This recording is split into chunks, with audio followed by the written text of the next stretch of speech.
All right, you are listening to the Vegans of Bozeman radio show on KGVM, and that was that little jingle was written by a local Montana composer, Eric Funk. Thank you for that, Eric. And we just want to introduce ourselves. This is our inaugural show, and my name is Kevin. Been a vegan for about 7 years. Hi, I'm Sarah, and welcome to the show. We're excited for today. And I've been vegan since 2013. Hello, my name is Lenny. I've been vegan for about 1 year. Wow. I'm Lucy. I've been a vegetarian since 2011 and vegan since 5 years, for 5 years. All right. And like I said, this is our inaugural show, so hopefully you will check us out here into the future. But about 2 weeks ago, we took a road trip to the Big Sky Documentary Film Festival in Missoula to check out some of the films. And we were very interested in one specific film. It's called The Smell of Money. And we got to view it there in Missoula. And we also got to chat with the director and the producers of the film. And also listen to the Q&A after the film. Was very interesting. So we just want to talk about that documentary today. And there are a lot of great documentaries that promote the vegan lifestyle. And this particular one, I think, is unique in that it focuses on not so much on the animal welfare side of the argument, but more on the human welfare side of the argument. And the film, it takes place in North Carolina, the story, and some of the hog farming that's run by the Smithfield Food Organization, a big agriculture, big food industry, and it's focused on a lot of the what we call CAFOs. And does anybody remember what CAFO means? Yeah, and controlled animal feeding operation. Yeah, big animal feeding operation, Mm-hmm. Right?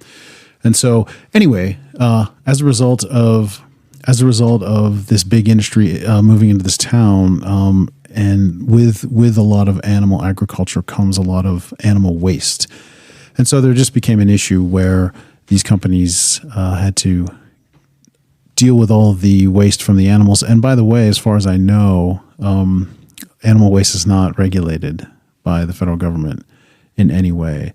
I think there are protections in place for farms and ranchers and that kind of thing. So what was happening was, to help get rid of some of the animal waste that collects in these pools, they started spraying it on their fields as fertilizer. Of course, it was making this animal waste airborne, and it was affecting the people living nearby, who happened to be maybe not so affluent, and also happened to be many African-American people. So maybe low income and less affluent. At any rate, we wanted to just talk about this film. And like I said, we went to go view it and to see some of the aspects of it. And like, what I love about the film is it focuses on the human side of the equation. A lot of people, and Sarah, you can probably speak to this, a lot of times we hear arguments and or discussion. Yeah, I think it was very intentional by these filmmakers to focus on how animal agriculture is not just about the animal welfare, but that there are actually humans suffering as a result of animal agriculture. And just one way that humans are suffering is what this focuses on, which is these big farms come in to poor communities who don't really have resources to do anything about it. And they take over the land, and they were spraying this animal waste literally 25 feet from the homes of these people, which was causing all sorts of health problems for the community. And yeah, so many times as vegans, when we talk about the ethical consequences and concerns, and that this is something that we should care about, one of the first things that one of the first resistances that we have to get through is, how can we worry about what's going on with animals when we know that we're not treating humans very well. And there's all sorts of atrocities and injustices and oppression and starvation and war and human trafficking. You could go on and on. Like people, I think, feel like until we deal with how we're treating humans, don't ask me to care about how we're treating animals. But this film addresses just one of the many ways that actually, no, humans are suffering. Their lives are being diminished. They are losing their lives often in these communities because of what big agriculture is doing to them. So I thought that was probably a really genius move. Yeah. A good choice. Yes.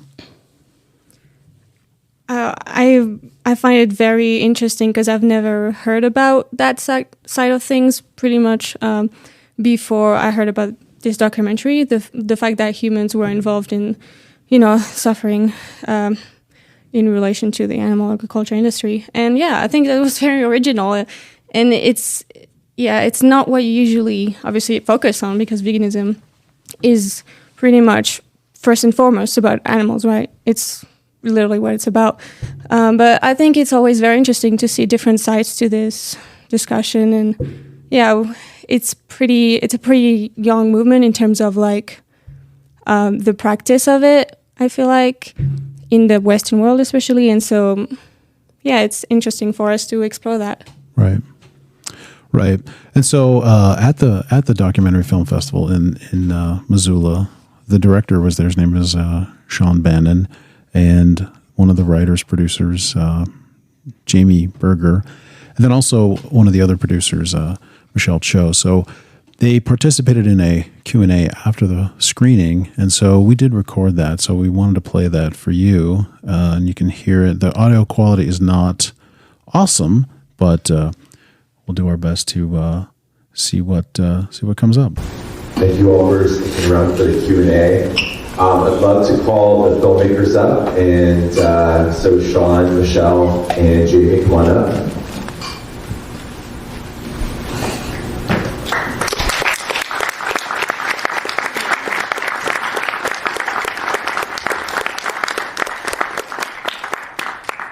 Well, I don't want to speak for everyone. This is a really difficult watch for me. I wish I could have had a second to pull myself together for this, but I appreciate you guys making it. It feels like a really important film. So maybe you all first can just tell us, your role in the film, and I would love to know how you came in contact with Elsie, who seems like, was a tremendous woman, and tell us a little bit more about her. Just before getting into that, I just want to say thank you so much to Big Sky and to all of you for being here. I feel extra emotional, I think, is the week has just been I've been so inspired by the other filmmakers that I've met here, and I've seen my film 1,000 times, but something about watching it in this setting is just really getting to me.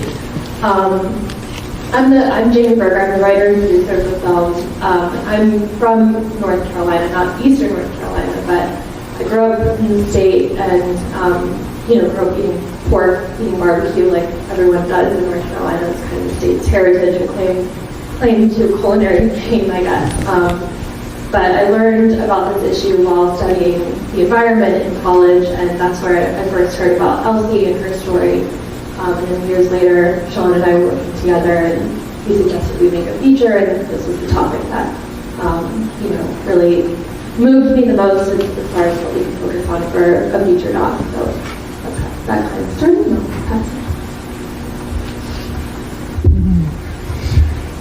I'm Sean Bannon. I'm the director and producer.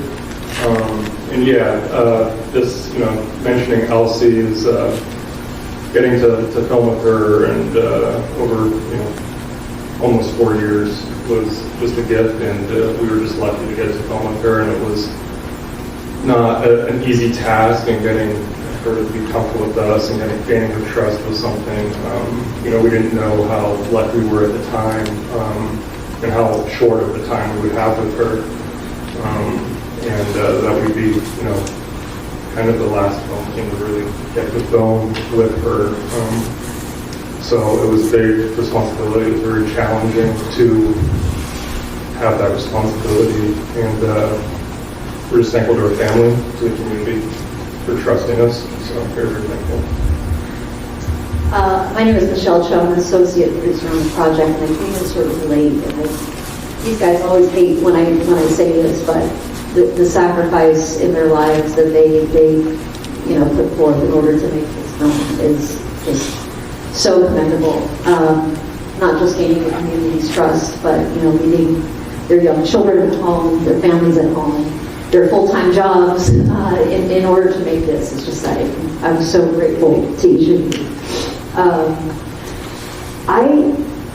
It just came to my attention that perhaps the idea of environmental racism or environmental injustice may be something new, something unheard of, something that people are still wrapping their heads around, and myself included.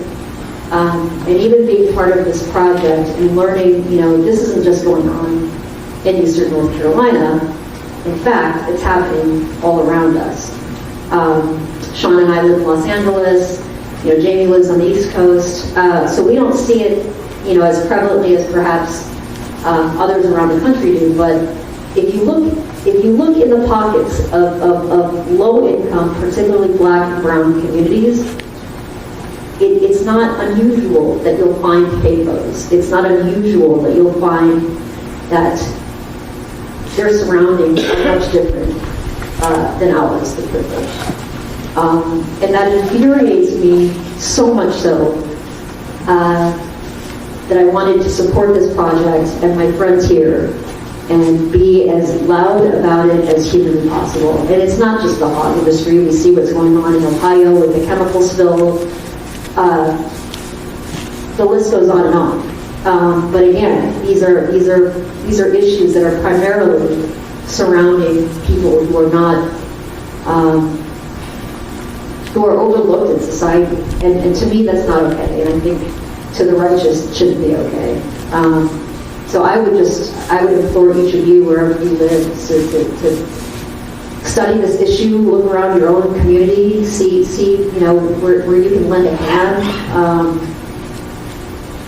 Because I think you'll be surprised. You'll understand environmental racism, understand environmental justice, and specifically what that means in your own communities as you go forward in life. But thank you for watching. So I'll start with the first question, and then we'll open it up. The one thing that I kept coming back to throughout the film, it's obviously such a difficult topic, but was your use of the moving portraits of your subjects that you really incorporated throughout. And I found, it was hard to watch this, but the times that every time I saw the subjects come on and use that technique, it just made me smile. And I don't know, how deliberate of a choice that was, or when you made that choice. So maybe you could talk about that. I don't know why, I'm just emotional. I've been doing screenings for almost a year now, and just sometimes I get very emotional in this movie.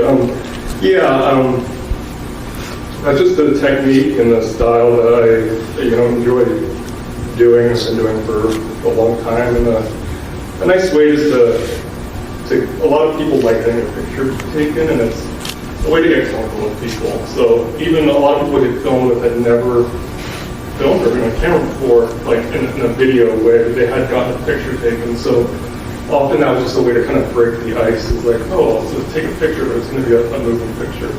So that's just every time we film. There was days where, some of the Impact community members might only have 5 or 10 minutes to film with us.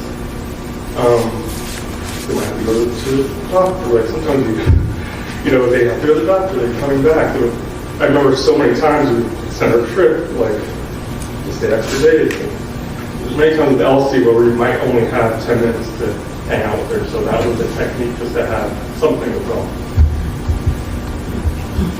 Just to add briefly to that, I think, the techniques that Sean used, I think, also really allowed us to strike a good balance between, or hopefully a good balance. I'm curious to hear what you all thought, between making this kind of an issue-focused film, an activist film, and one that's just very human, I think we really wanted to make sure that, it was character-driven, that our subjects' stories were really taking central focus, and that their eyes are what the audience is looking into when they're thinking about this issue and reflecting on its impact.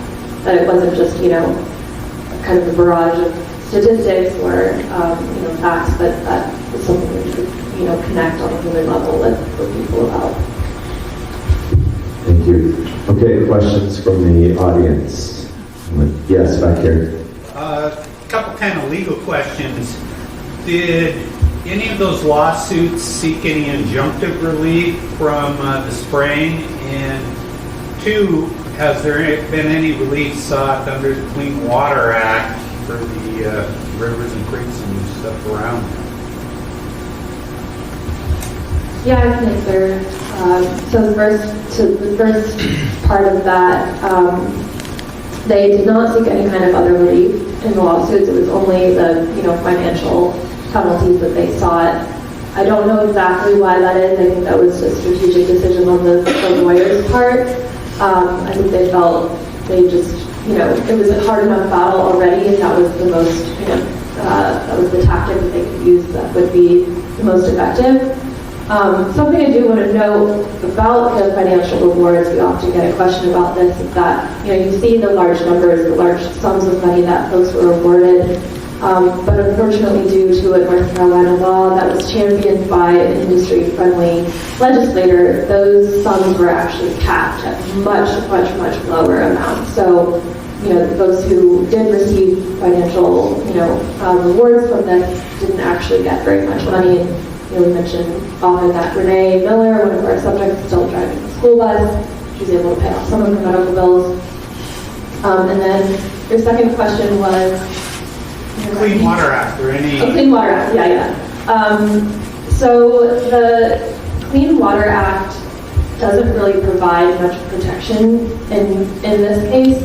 The North Carolina Division of Environmental Quality is responsible for carrying out the enforcement of the Clean Water Act, for enforcing the Clean Water Act, but that agency is severely understaffed and severely underfunded, and they are often kind of, deeply influenced by the industry. That I can't understate the pork industry's power over the legislature and regulatory agencies in North Carolina. So that agency is pretty strapped. There's not a lot that they can do.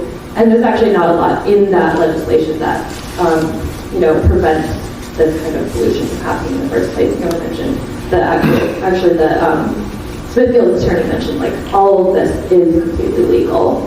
They're technically not supposed to discharge directly into streams or rivers under the Clean Water Act, but that's why they say that they're spraying on fields as fertilizer, and then they can claim, well, we're not actually pumping it directly into streams or rivers, but beyond that, that's kind of the extent of the protection from that law.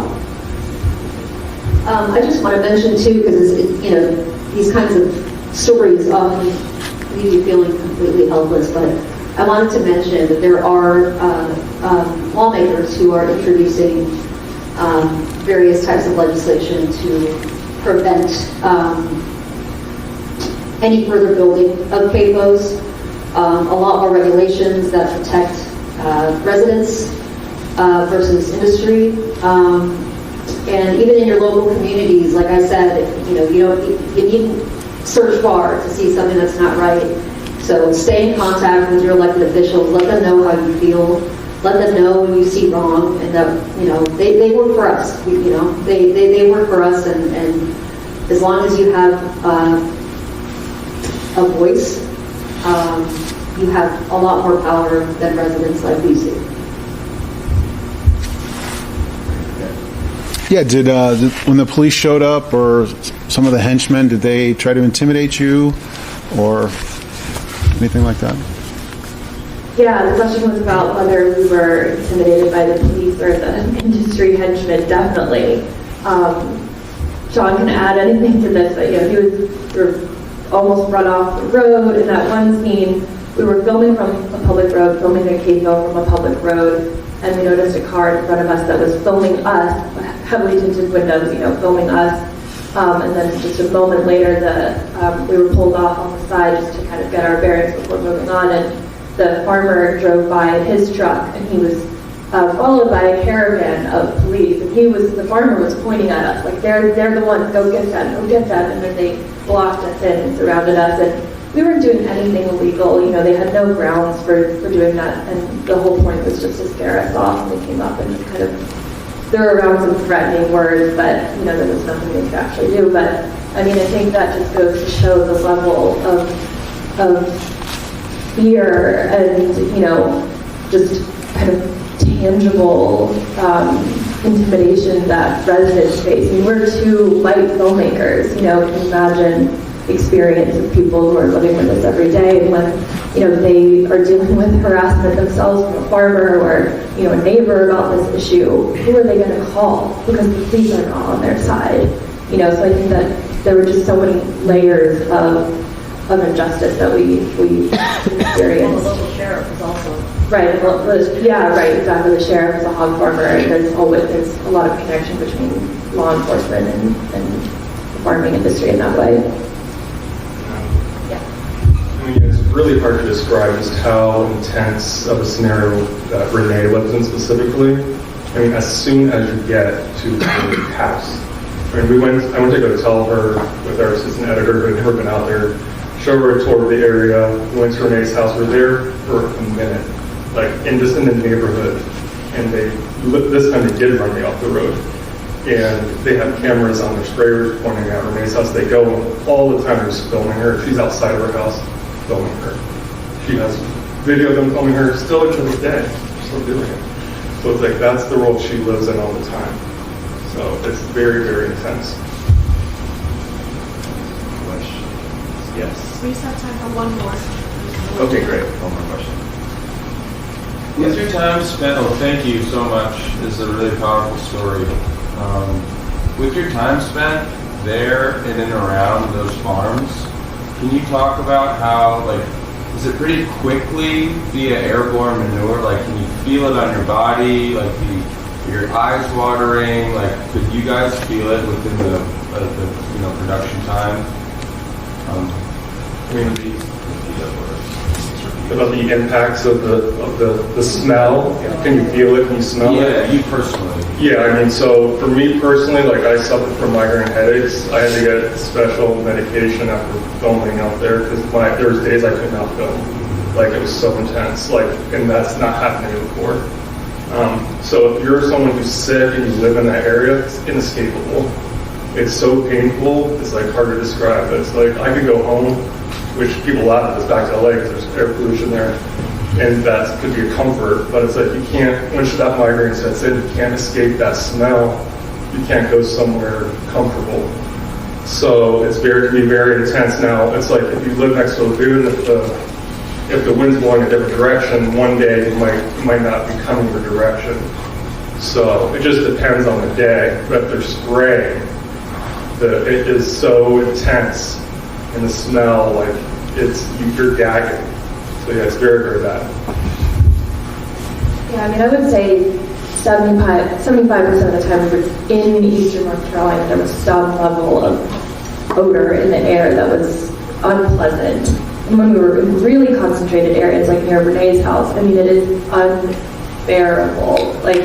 You crack your window and you're overwhelmed. And I think something that was striking to me is that it embeds itself in your clothes and your hair. It has a really strong staying power. I read this story about a researcher who was looking into CAFOs and air pollution, and he went back home, and months later he was I'm still smelling this. Why am I still smelling this? And it was in his eyeglasses. It is so potent. And yeah, our eyes would water, we would cough.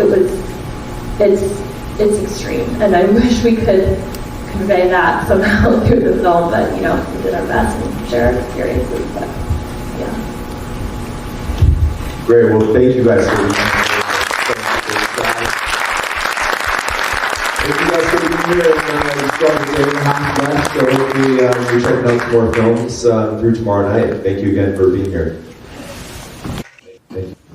All right, you are listening to the Vegans of Bozeman on KGVM, and that was a Q&A from the documentary Big Sky Documentary Film Festival in Missoula for the screening of The Smell of Money, and very interesting insights. And I wondered, for those of us who went, we can talk about some of what they were talking about in the Q&A and how, I guess, horrific some of that is, but your thoughts on the screening. Yeah, I guess I kind of wish we would have just backed up a little bit to say that basically they focused in on this town called Duplin in North Carolina. And so in that Q&A, you heard them mention some of the residents that were impacted by the Smithfield Farm hog industry there. So they mentioned Elsie. I think Elsie maybe was kind of a main character of the film, being, her property line was right up against the fields that they were spraying manure. In fact, they took over a bunch of her property that actually belonged to her family. And sadly, she passes away partway through the filming of Smell of Money from, I believe it was pancreatic cancer, which they said was definitely caused by the pollution that she was having to live in. They also mentioned Renee, another resident. Again,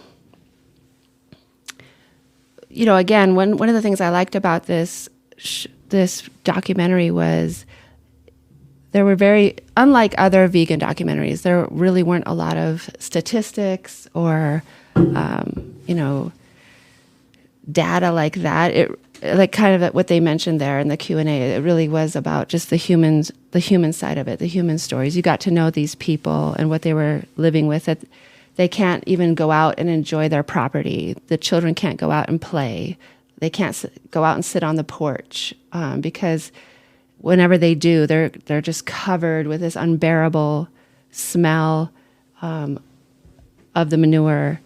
And then the fact that all of them were suffering from asthma or, respiratory illnesses, different cancers, it just really was very sobering. Right. And it was also very interesting to hear the aspects of, and I think they mentioned it, the people who live there mentioned in the film that they're being watched all the time. And to even learn that there are cameras on the farming equipment, on the actual spraying machines that are facing her house, because one of the fields was across the street from, I believe it was Elsie. And she also, to the side of her house also, there was farming property. So just the fact that she was being watched and the film crew was being watched and intimidated, it's a pretty powerful industry. I definitely thought that it was impactful the way that they showed all these different aspects of all these different people who are all negatively impacted by this industry, as well as all of the political power and all of the money that industry was using to maintain itself. Right. Another thing that was really well done in the film is there was a lot of drone aerial imaging where you could just see these sprawling CAFOs, and then they would point, on the graphic, they would like do a little arrow where you could see like, oh, and here is a neighborhood of residents, like right up against it, and here's like the poultry farm that's next to the hog farm, and here's a bunch of residents who live right there, like so. That was really helpful to see just how intrusive into the people's lives these farms are. And again, this would never happen in an affluent community. This would never happen to people who have means. But clearly they know they can get away with it with, the poorer communities. Right. Yeah, we should just remind you, we keep using the term CAFO. It means Concentrated Animal Feeding Operation. And if you can just imagine that, all these animals tightly living together, there's all kinds of disease, and these animals are being fed antibiotics. So we're overusing antibiotics just to keep these animals healthy. And of course, that's getting into, I think, our food system, and some might disagree with that. But I think at some point we should have a whole show just focused on CAFOs.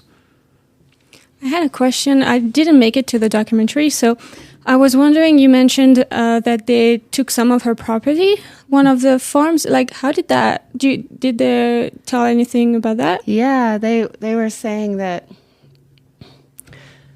I believe Elsie's grandfather was a freed slave, and one of the first things he did as soon as he was able was purchase his own plot of land, which was obviously a huge point of pride for the family, that they went from being slaves to actually owning their own property.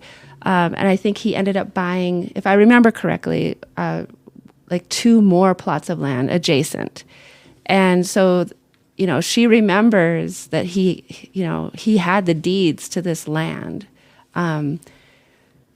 But somehow, if you watch the film, it'll definitely explain better than I am. But when Smithfield came in, they were able to go in to the government buildings and somehow take away those deeds from her. And so they claimed ownership of her property.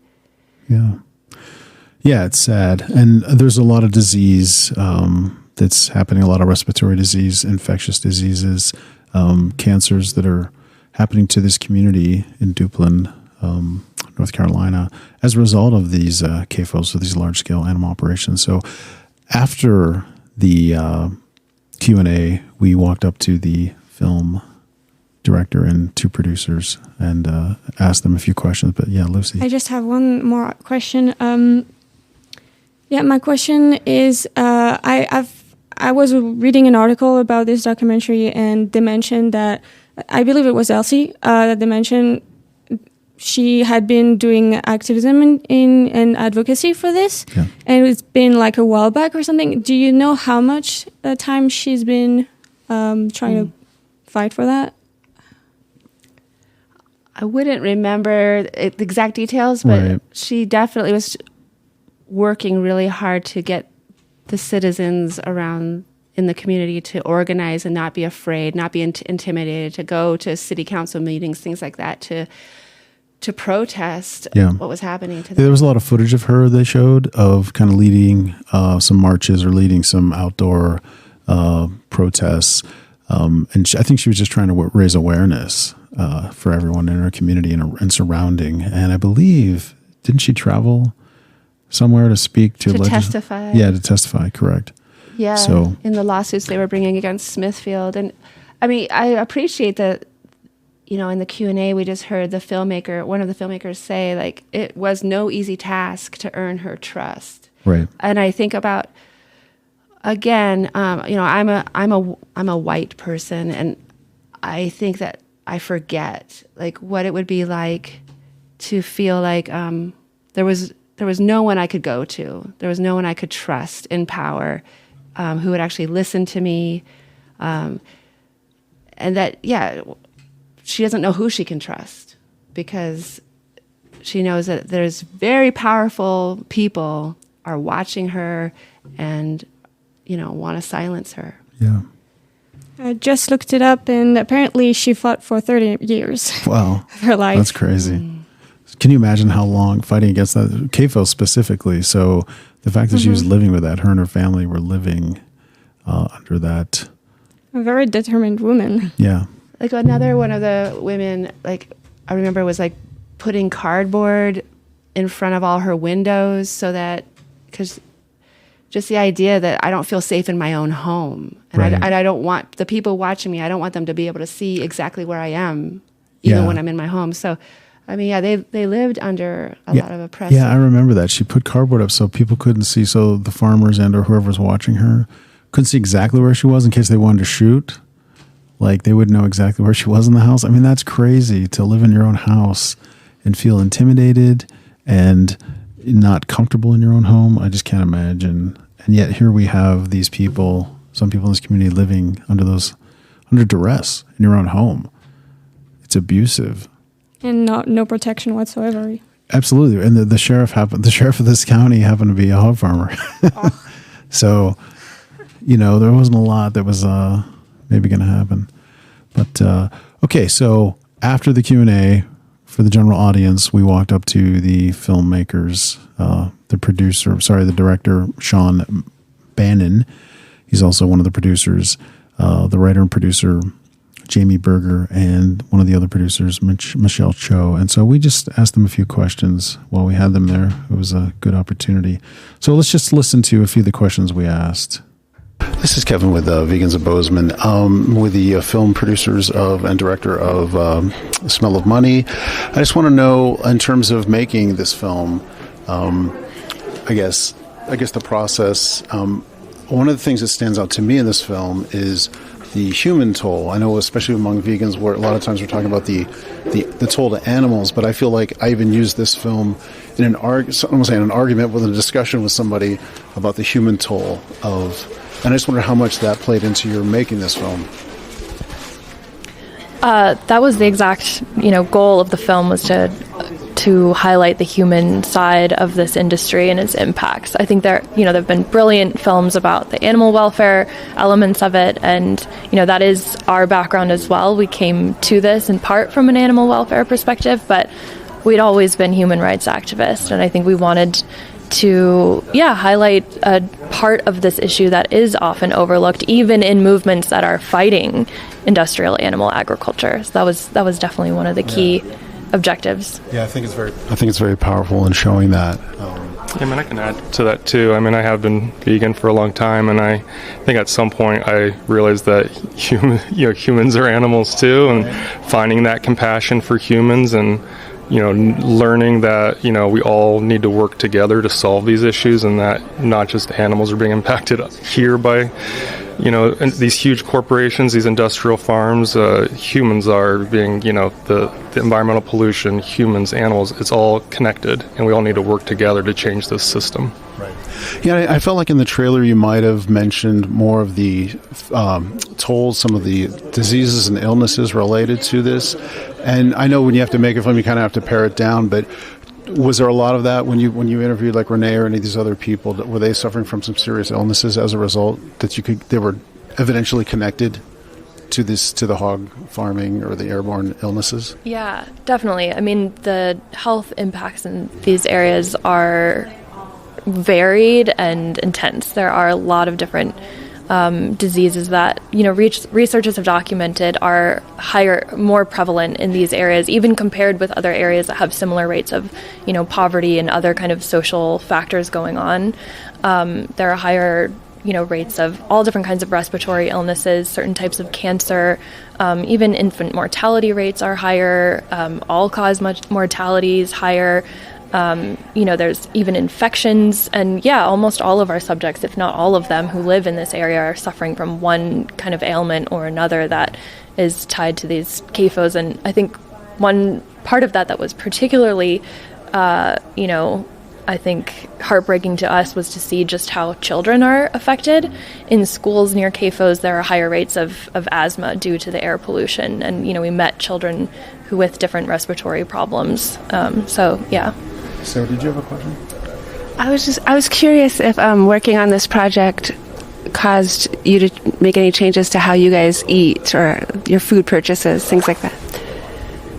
I've been vegan for nearly 20 years. It's certainly the best I can do. But further, it actually inspired me to, work really hard not to buy new things, new clothes, whenever I could, avoid it. And it also opened my eyes to a lot of food insecurity issues, which got me to volunteer and activate a bit more in Los Angeles and the surrounding community there. It's not easy for everybody to just stop eating meat. We all come from different cultures, different areas of the country, and different habits, different families, just all walks of life.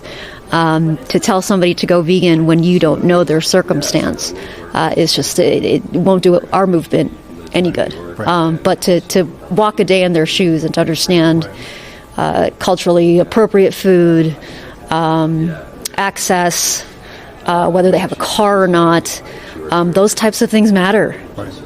So this film has inspired me in many, many ways that I wasn't really woke to before. Right. Absolutely. I think that's one of the powerful pieces of this film is just the human toll, the effects of animal agriculture.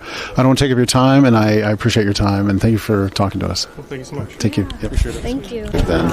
Again, this is a question for Michelle Cho. The movie The Smell of Money, or the documentary, you've been on the film circuit. What's the reaction to the film across the film circuit, or the film festival circuit? I think, it's a mix of sadness and helplessness and shock and awe. I don't think people are generally aware of what's happening, not just in Eastern North Carolina, but around the country. So it's really wonderful and heartening to receive messages on our social media and our website. The response within the education community has been incredible. Universities and colleges and churches are screening the film all the time, and that was one of the biggest points of us making this, was to make it accessible because these things are happening in every community in some way or another. So it's been it's been a great honor. Now we want to sell it. Right. And I, in terms of accessibility, I noticed you don't use the term vegan, but you just kind of show the toll. I mean, it's very clear what's happening, and so that seems very intentional. It is very intentional. I think, like my colleague said, there have been incredible, pro-vegan films made. This is pro-humanity. We cannot look past our fellow humans who are suffering, just as we wouldn't pass, a dog who was hit by a car on the street. Our bleeding hearts have to bleed for one another. Right. And that was hugely intentional. Right. Yeah. Early on in my activism, I went vegan purely for animal rights. And as I've grown a little older, a little wiser, grown in my advocacy over the last 20 years or so, I think it's as important to talk about animal liberation as it is human liberation. Because no matter who the victim, oppression is oppression, and suffering is suffering. So, yeah, that was Michelle Cho she's an associate producer of the film The Smell of Money here in Missoula. Thank you. Thank you. All right. You are listening to the Vegans of Bozeman radio show on KGVM. And so we're just wrapping up our first show, but we went to the Big Sky Documentary Film Festival in Missoula 2 weeks ago, and we were able to talk to the filmmakers of the documentary film The Smell of Money. So you just heard from Jamie Berger. She's a producer writer. You heard from the director Sean Bannon, and you heard from one of the other producers, Michelle Cho. So very interesting ideas, insights there, and I was curious about because when we talk about activism, there's some sense of cold turkey versus. What do you think of her comments, Lucy? You're multicultural. You're not from the United States, but what do you think about her comments that different cultures and things? We can't just tell people to go vegan. We have to walk in their shoes a little bit and understand where they're coming from. Well, to me, that was interesting. I personally don't see it as necessarily contradictory. Meaning, I think it's important to understand people and where they come from, right? But I also don't necessarily believe that veganism is incompatible with most cultures, let's say. I come from France personally, and in France, obviously, as everybody knows, we eat a lot of animals and a lot of cheese, etc. And obviously, as a French person, you could say that it's counter my culture to be vegan, right? I see it more as there's plenty of things, right, in the past that were cultural, or actually in the present as well, that are cultural, that are not necessarily things that we want to see in the world anymore. And plenty of ways we can veganize our culture, for example, in a way that's a win for the culture that we're in and a win for the animals and the planet and our health, etc. So I thought it was very interesting. And also I wanted to mention something. She said she mentioned that it might not be accessible for a lot of people to eat a plant-based diet, for example. And I think that stems a little bit from a very common misconception that people have that, like, you know, to be vegan, you have to eat like a lot of expensive plant products that are like processed, etc., which is understandable because usually that's what we see in the media when we talk about a plant-based diet or a vegan diet. And just wanted to mention good news. Actually, there's been this, I believe it's from 2022, an Oxford study from the Oxford University about how expensive a plant-based diet, flexitarian diet, and a non-vegan diet, how expensive they are. And they basically found that a vegan or plant-based diet was overall 30% less expensive than a vegetarian diet. I think vegetarian diet actually still better for the money, but than non-vegan diets, basically. So that's good news. No, yeah, that's interesting. And I think the prices are coming down, and we're starting to see way more vegan foods in the stores and things. However, I think it is important to weave into this conversation that, again, we live in Bozeman currently, which is a very affluent community. There are more than 20 grocery stores in this community, fully stocked. You know, you can get in your car and drive in any direction for 10, 15 minutes and see grocery stores. And I think that we forget that there are food deserts, even in this country, in poor communities where there literally isn't a grocery store in the community. And if you don't have a car, your choices are to buy food at the gas station or at Wendy's or Chick-fil-A.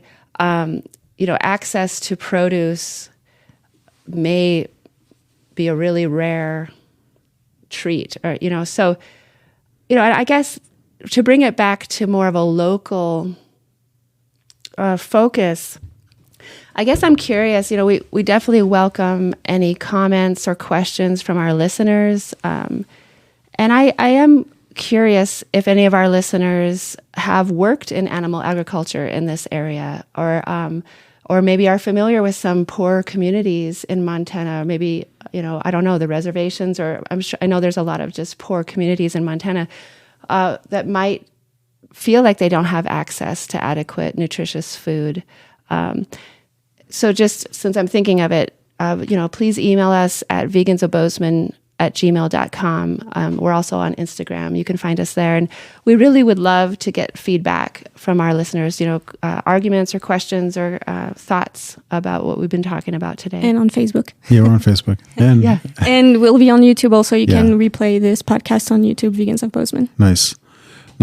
Well, I just also want to mention one of the things that the film producers said in the interviews there was that, you know, you can go around the country or any area, but let's just say the United States, and there are certain pockets of disease. There are higher rates of that disease in certain areas, and there seem to be a higher rate of disease in this area, respiratory diseases, cancers, but also she mentioned asthma among children, and seemed to be a clear connection to this animal agricultural industry. Yeah, I kind of wanted to ask Lenny about the comment that was made during the Q&A. I think Michelle said there are legislators in our country here around that are fighting to pass legislation that would prohibit any further construction of these CAFOs. And Lenny, do you know, like, is Cory, I know you've mentioned in the past.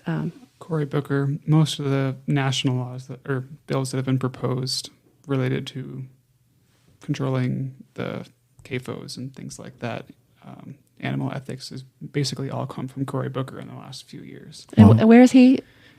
New Jersey. New Jersey. Yeah. He's a senator from New Jersey. Yeah. And so that kind of got me thinking, okay, so if that catches on and that starts becoming more and more normalized in different states, I assume, you know, companies like Smithfield are going to be looking for new markets. And so I think that's just something for us to be aware of as Montanans, that if other states start saying we don't want any more CAFOs in our state, it's not good, or our citizens are experiencing health problems and all kinds of things, and we're tired of the pollution, and I think that it'd be great if we could figure out a way of being really aware of CAFOs that want to move into Montana, and what we can do to resist that. Well, go ahead, Lenny.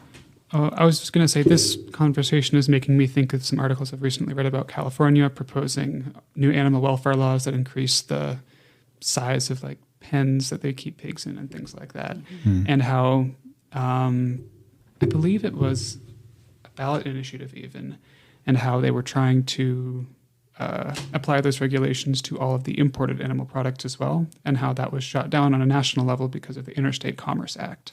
And I think that if CAFOs are banned in 1 or 30 states, they're still going to exist in all those other states, and they're going to be exported cheaply to states like California that have more strict animal welfare laws. So while it's very important to keep, while it's important for these laws against CAFOs to keep happening on the state levels, the biggest impact is always going to be on the national level. And in that case, then these CAFOs, these large companies, would probably look at markets in other countries, especially countries that are developing. Right. That's interesting. It's interesting. Go ahead. Were you going to say something?